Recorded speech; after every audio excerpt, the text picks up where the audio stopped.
Sukiya Beef Rice Bowl. Assalamualaikum. Alhamdulillah. Okey bang. Bagi saya Sukiya Beef Okey. Rice Bowl. Okey. Sukiya dengan Maggi Sukiya. Maggi Sukiya. Okey bang. Baik. So apa lagi makanan yang ada kat sini? Okey bang. So untuk yang abang dah order tadi, abang order Sukiya Beef Rice Bowl dengan Maggi kan. So selain daripada tu kita ada juga Sukiya Beef Bowl. Kita ada ramen samyang. So kita ada 3 pilihan warna dan juga kita ada ayam. So ayam ni kita pakai grill BBQ grill lah, BBQ grill kita bang. Baik. Alright. Tapi suara macam kenal lah. Awak orang Melaka? Orang Melaka, kita orang Melaka lah. Lah nak. Wow. So orang Melaka kena datang. Datang tak patut. Wow, tak ada. Okey. So saya buat order abang kejap. Okey, so abang order tadi order beef bowl, rice bowl dengan Maggi, okey? Maggi. So, okey, jom. Alright, baik.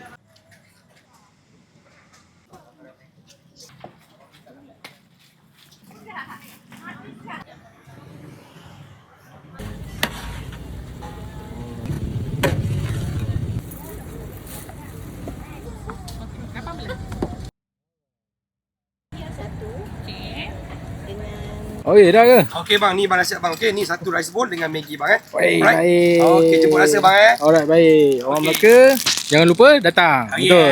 Okey, baik. Kita orang berjaga dekat Shen 7 Shah Alam, dekat area Popero. Alright, so daripada hari Selasa sampai hari Ahad, ada pukul 5.30 petang sampai pukul 11 malam insya-Allah.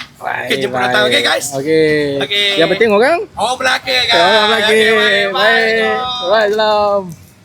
Okey, ini dia Sukiya Beef Rice Bowl. Aku beli 2, Sukiya Beef Rice Bowl 1 dengan Maggi Beef Bowl 1. Ui, bau dia. Okey, yang ini Maggi Beef. Tengok, ui, daging dia tak kedekut, ui, banyak. So, yang ini aku buka ni adalah, okey, Maggi Sukiya. Untuk Maggi Sukiya ni RM15. Tapi berbaloi sebab daging dia yang banyak. So, first kali aku makan dengan Maggi dia dulu. So yang ini dia pakai mi sedap.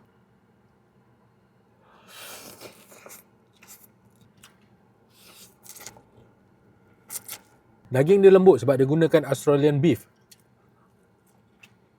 Dan daging dia yang aku suka, daging dia tak kosong. Daging dia ada perapan yang dia buat sendiri. Tapi dia berasa. Daging dia tu tak tawar. Dia tak ada sekadar daging saja dia letak. Dia letak flavor. Dia marinate dengan bahan dia yang tersendiri lah. Wih.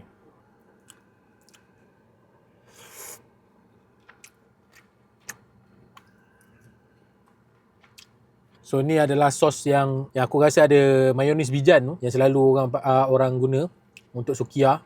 Ui. Sedap pula. So kita curahkan je. Kita rasa. Kalau kau tanya aku, Maggi dia Maggi biasa je, Maggi mi sedap je dia letak. But special dia adalah daging ni. Yang ini kau boleh dapat. Maggi sedap ni kau boleh dapat kat mana-mana. Daging dia ni yang siap perapan, tak kosong, sangat berbaloi dengan harga RM15. Bagi aku, kalau korang nak pedas sikit, korang boleh ambil mi ramen tu. Dia ada juga mi ramen. Lagi kick lah.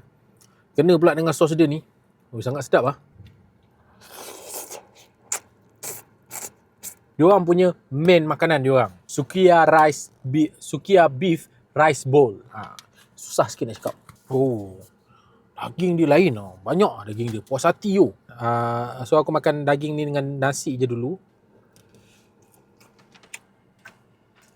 Apa yang aku perasan, perbezaan dia adalah nasi dengan rice bowl dengan Maggi saja. Tapi dua-dua rasa yang berlainan. Dia ada rasa dia yang tersendiri. So sekarang ni aku nak makan dengan sos pula. Alright. Okay. Lagi sedap. Patutlah orang ramai datang.